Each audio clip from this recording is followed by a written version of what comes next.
네, 안녕하세요. 저는 고려대학교 감염내과 최원석입니다.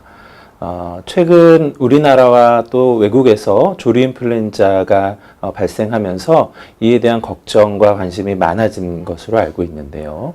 오늘은 조류인플루엔자에 대해서 말씀을 드려보고자 합니다.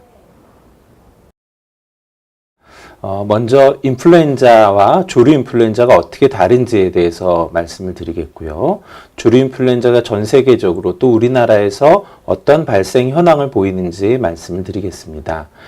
조류인플루엔자 바이러스가 어떤 전파 경로로 동물 사이에서 조류 사이에서 또 사람으로 전파되는지에 대해서 말씀을 드리겠고요. 또 인체 감염이 발생했을 때 어떤 증상이 나타나는지, 이러한 인체 감염을 진단하고 치료하는 방법에는 어떤 것들이 있는지, 마지막으로 예방하는 방법에 대해서 말씀을 드리겠습니다. 먼저 인플루엔자와 조류인플루엔자 바이러스에 대한 내용입니다. 인플루엔자 바이러스는 흔히 독감 바이러스라고 많이 알고 계실 텐데요. 정확한 명칭은 인플루엔자 바이러스입니다. 이 바이러스는 RNA 바이러스라고 분류가 되고요. 그 안에는 8개의 유전자 분절로 구성이 되어 있습니다. 이 바이러스의 표면에는 HANA라고 부르는 당 단백질이 있는데요. 이 당 단백질의 종류에 따라서 I형을 구분하게 됩니다. 인플루엔자 바이러스는 크게 A형, B형, C형으로 나눕니다. 그 중에서 A형은 가장 감염력이 높고 사람뿐만 아니라 조류나 포유류 등 다양한 동물들을 감염시킬 수 있는 것으로 알려져 있습니다. 또 A형 인플루엔자 바이러스는 뒤에서도 말씀드리겠습니다만 항원의 대변이를 통해서 큰 변이가 나타난 바이러스가 등장하게 되고, 이를 통한 대유행이 발생할 수 있는 바이러스입니다. 2009년에 발생했었던 신종 인플루엔자 대유행도 마찬가지로 A형 인플루엔자에 속하게 됩니다.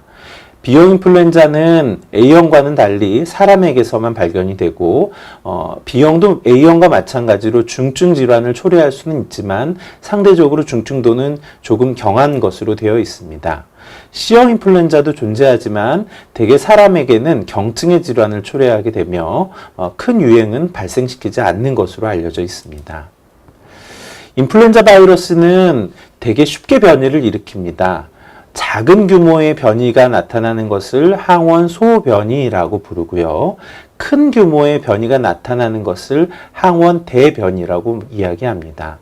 항원 소변이를 통해서 매년 유행하는 계절 인플루엔자 유행이 달라지게 되고요.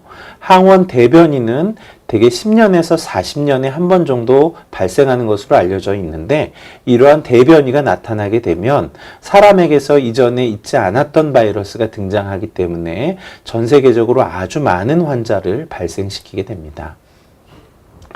A형 인플루엔자 바이러스는 앞에서도 말씀드렸던 바와 같이 바이러스 표면에 존재하는 특정한 단백질, 헤마글루티닌과 뉴라미니데이즈의 조합에 따라서 세부 I형으로 구분하게 됩니다. 헤마글루티닌은 1부터 13까지 총 13가지가 존재하는 것으로 되어 있고요. 뉴라미니데이즈는 기존에는 9가지로 알려져 있지만 최근에 2가지 정도가 더 발견이 되어서 총 11가지로 구분이 됩니다. 예를 들어서 A형 인플루엔자의 H5N1이라고 하면 A형 인플루엔자로 5번에 해당되는 헤마글루티닌과 1번에 해당되는 뉴라미니데이즈의 표변 당 단백을 가진 I형이라고 이야기할 수가 있습니다. A형 인플루엔자의 대부분의 I형은 조류에서 감염을 발생시킬 수가 있고, 아주 예외적인 일부에서는 박쥐에서만 발견이 됩니다. A형 인플루엔자는 사람뿐만 아니라 다양한 동물을 감염시킬 수 있습니다. 돼지나 말, 고래, 조류 등 그 종류도 매우 다양합니다. 특히 오리를 포함한 야생의 조류는 주된 자연의 숙주이고, 하나의 숙주에서 다른 숙주로의 전파가 가능하기 때문에 A형 인플루엔자 바이러스는 주노스틱, 그러니까 사람과 동물을 모두 감염시킬 수 있는 바이러스 분류가 됩니다. 그래서 조류인플루엔자 바이러스는 야생 조류나 닭, 오리 등 가금류의 감염을 일으키는 인플루엔자 바이러스를 이야기하는 것이고요. 이 조류인플루엔자 바이러스는 대개 사람에게 감염을 잘 일으키지는 않지만 드물게 감염을 일으킬 수 있습니다. 특히 뉴스에서 고병원성 조류 인플루엔자라는 이야기를 드려보셨을 텐데요. 고병원성 조류 인플루엔자라는 것은 조류, 특히 닭에서 얼마나 강한 병원성을 가졌는지에 따라서 구분하는 것으로 이 병원성이 사람에서의 병원성을 지칭하는 것은 아니라는 점이 중요합니다. 즉 고병원성 조류 인플루엔자라고 하더라도 조류에서는 강한 병원성을 가지지만 사람에서는 병원성을 가지지 않는 경우가 많고요. 또 반대로 조류에서는 저병원성이지만 사람에게는 질병을 일으킬 수 있는 것들도 있습니다. 조류 인플루엔자의 발생 현황에 대해서 알아보겠습니다. 조류 인플루엔자는 이 조류 인플루엔자 바이러스가 알려진 이후로 전 세계적으로 지속적으로 또 반복적으로 발생이 이어지고 있습니다. 특히 가금류에서의 발생은 2016년 10월부터 최근까지의 발생 현황을 보고한 표를 보아서도 알 수 있듯이 매주 새로운 감염, 새로운 발생이 계속 이어지고 있는 것을 알 수 있고 또 2017년 4월 현재 전 세계적으로 여러 지역에서 발생이 이루어지고 있는 것을 알 수 있습니다.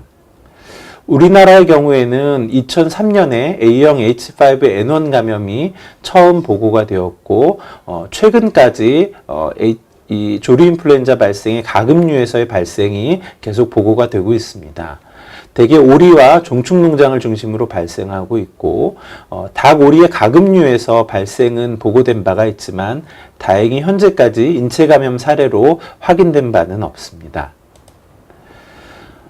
조류 인플루엔자 바이러스 중에서 사람에게 감염을 일으키는 것 중 가장 중요한 것이 H5N1인데요. H5N1은 1997년 홍콩에서 처음 확인된 이후 2003년부터 세계보건기구가 관심을 갖고 발생 양상을 모니터링하고 있는 바이러스입니다. 이 바이러스는 2017년 3월까지 총 전 세계적으로 858명 정도의 환자를 발생시켰고 이 중 453명이 사망한 것으로 보고가 되고 있어서 치명률이 50%를 넘는 중증의 감염을 유발하는 것으로 알려져 있습니다. H7N9도 최근에 그 중요성이 많이 인지가 되고 있는데요.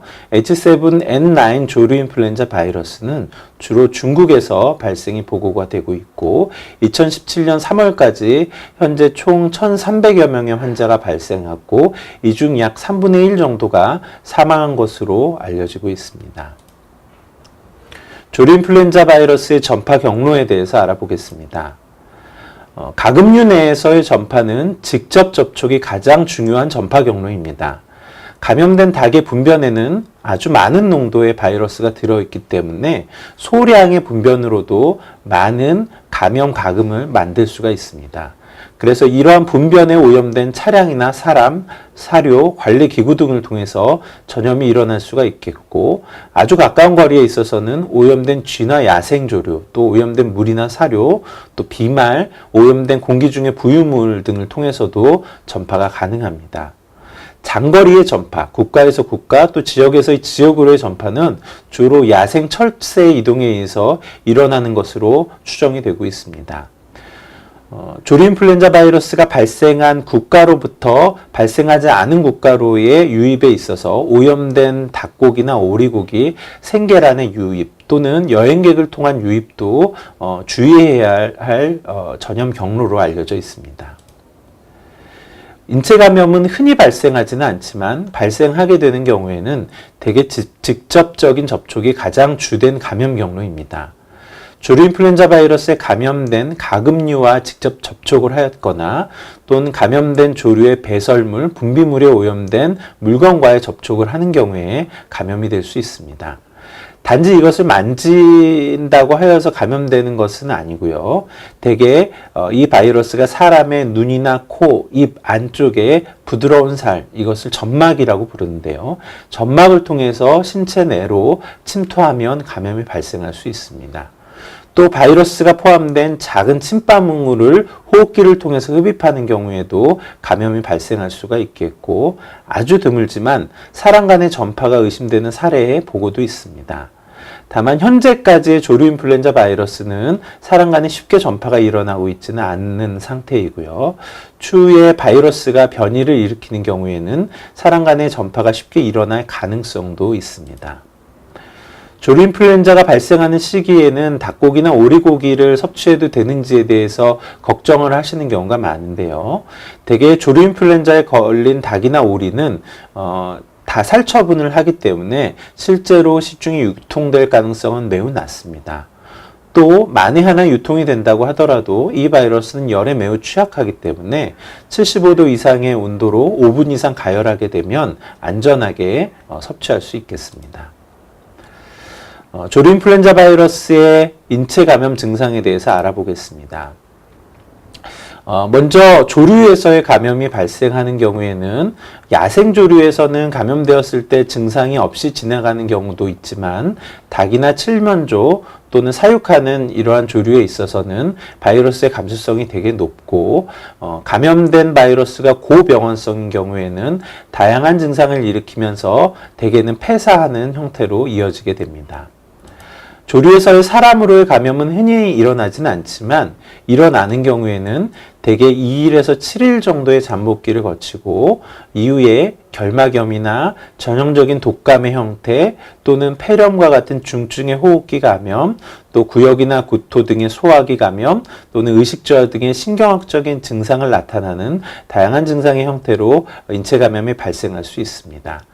이 중 중증의 감염이 발생한 경우에는 앞에서도 말씀드린 것처럼 사망에 이르는 경우도 있습니다. 조류 인플루엔자의 인체 감염 진단에 대해서 알아보겠습니다. 일단 진단을 위해서는 조류 인플루엔자 바이러스에 노출된 사람이 그 이후 10일 이내에 증상이 발생했는지에 대한 역학적 연관성이 중요합니다. 만약 이러한 역학적 연관성을 가진 사람에 있어서 조류 인플루엔자 감염 중에서도 하부 호흡기에 폐렴과 같은 증상을 의심할 수 있는 발열과 기침, 숨가쁨, 호흡곤란 등의 증상이 있는 경우에는 일단 조류 인플루엔자 바이러스의 감염을 의심해 볼 수 있습니다. 이렇게 의심되는 사람에 있어서는 실험실적인 검사를 통해서 진단을 하게 되는데요. 환자분의 호흡기 검체에서 바이러스를 직접 분리하거나 바이러스의 유전자를 확인하는 방법을 사용할 수가 있겠고, 또 혈액 검사를 통해서 감염 후에 나타나는 항체의 양성 여부 또는 항체가가 올라가는 여부를 통해서 진단을 할 수 있습니다. 이러한 실험실적 진단에는 배양이나 PCR, 항체 검사와 같은 방법이 사용되고 시도의 보건환경연구원이나 질병관리본부에서 이러한 검사를 시행하게 됩니다. 치료 방법에 대해서 알아보겠습니다. 대부분의 바이러스성 감염은 조류 인플루엔자를 포함하여서 스스로의 면역력에 의해서도 극복은 가능합니다. 해열제나 수액치료와 같은 대증적인 요법은 일반적으로 모두 적용되는 방법이 되겠습니다. 인플루엔자 바이러스는 다행히 사용할 수 있는 항바이러스제가 있기 때문에 가능한 증상 발생 후 48시간 이내에 조기에 항바이러스제를 투여하는 것이 효과적입니다. 항바이러스제는 대개 5일 정도 투여하게 되며 중증의 경과가 길어지는 경우에는 그 이상의 기간 동안 항바이러스제를 투여하는 경우도 있습니다. 세균을 겨냥해서 사용하는 항생제의 경우에는 일반적으로는 필요하지 않지만 폐렴을 동반하고 있거나 2차적인 세균 감염이 동반된 경우에는 사용할 수 있습니다. 그 이외에도 중증의 호흡 질환이 있거나 또는 신저하 또는 혈압이 떨어지는 등의 증상이 있는 경우에 인공호흡기나 투석, 에크모와 같은 방법을 적용하기도 합니다. 마지막으로 조류 인플루엔자 인체 감염의 예방법에 대해서 알아보겠습니다. 일단 조류 인플루엔자 바이러스가 노출되는 것을 차단하는 것이 가장 중요합니다.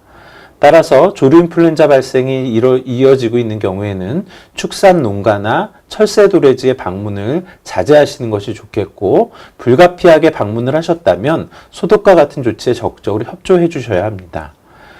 조류 인플루엔자 발생국을 여행하셨다면 축산과 관련되어 있는 시설은 방문하지 않도록 해주셔야겠고, 불법적인 축산물의 국내 반입은 하지 않도록 하셔야 됩니다. 야생의 조류나 가금류, 고양이 등에는 조류 인플루엔자 바이러스가 있을 수 있기 때문에 이와 같은 사체와는 접촉하지 않도록 하셔야 됩니다. 이외에도 대부분의 바이러스가 그러하듯이 조류인플루엔자 바이러스도 손이나 호흡기를 통해서 전파가 가능하기 때문에 손을 적극적으로 씻고 손으로 눈이나 코, 입을 만지지 않는 것이 중요합니다. 호흡기 증상이 있는 분의 경우에는 마스크를 착용하셔서 본인의 분비물이 다른 사람에게 전달되지 않도록 해주시는 것이 좋겠고, 기침이나 재채기를 할 때는 기침 예절을 준수해 주셔야 합니다. 올바른 손 씻기 방법에 대해서는 많은 홍보를 통해서 이미 알려져 있을 것이라고 생각합니다만 여전히 잘 하지 못하시는 경우가 많습니다. 올바른 손 씻기라고 하면 적절한 시기에 적절한 방법으로 씻는 것을 이야기합니다. 화장실을 이용하시기 전, 후, 또 음식물을 섭취하기 전, 음식물을 준비할 때, 아픈 사람을 간병한 이유 등 이런 오염될 수 있는 상황에 있었다면, 또는 깨끗한 또 입으로 섭취하거나 이런 상황에 있어서는 손 씻기를 반드시 시행하시는 것이 좋겠고요. 손을 씻는 방법도 중요합니다. 대개 손가락 끝이나 손가락 사이사이 또 손금이 있는 부위와 같은 부분들은 잘 씻겨지지 않는 부분이기 때문에 이러한 곳들을 빼먹지 않고 씻을 수 있는 다양한 방법들이 이미 제시가 되고 있습니다. 따라서 이러한 방법을 숙지하셔서 손 씻기를 적절하게 하셔야 합니다. 기침 예절도 매우 중요한 호흡기 감염의 예방법입니다. 특히 증상이 있는 분이 다른 사람에게 그 피해가 전달되지 않도록 하는 것이 중요하기 때문에 증상이 있는 분들의 이러한 기침 예절을 잘 숙지하셔서 지키시는 것이 좋겠습니다. 기침을 하신다면 휴지로 입과 코를 가리고 기침을 한 후에 휴지를 버리는 것이 좋겠고요. 만약에 휴지가 없다면 옷소매 위쪽으로 입과 코를 가리고 기침을 하시는 것이 바람직합니다. 또 기침을 한 후에는 손이 그 분비물에 오염되어 있을 수 있기 때문에 흐르는 물에 적어도 30초 이상 손 씻기를 하셔야 합니다. 조류인플루엔자대에서 현재 상용화된 백신은 없습니다. 다만 유사시에 사용할 필요가 있기 때문에 H5N1이나 H7N9과 같은 바이러스에 대해서는 현재 연구 개발이 이루어지고 있습니다. 계절 인플루엔자 백신, 매년 가을에 접종하시는 계절 인플루엔자 백신의 경우에는 조류인플루엔자의 감염을 예방할 수는 없지만 사람 인플루엔자 바이러스와 조류인플루엔자 바이러스가 중복 감염이 되었을 때 항원의 대변이와 같은 변이가 발생할 위험이 있고, 또 계절 인플루엔자가 감염되는 경우에 조류인플루엔자의 감염과 헷갈릴 수 있기 때문에 적어도 농가에 종사하시는 분들이나 살처분에 참여하는 이런 고위험군에 있어서는 계절 인플루엔자 백신을 접종하시는 것이 바람직합니다.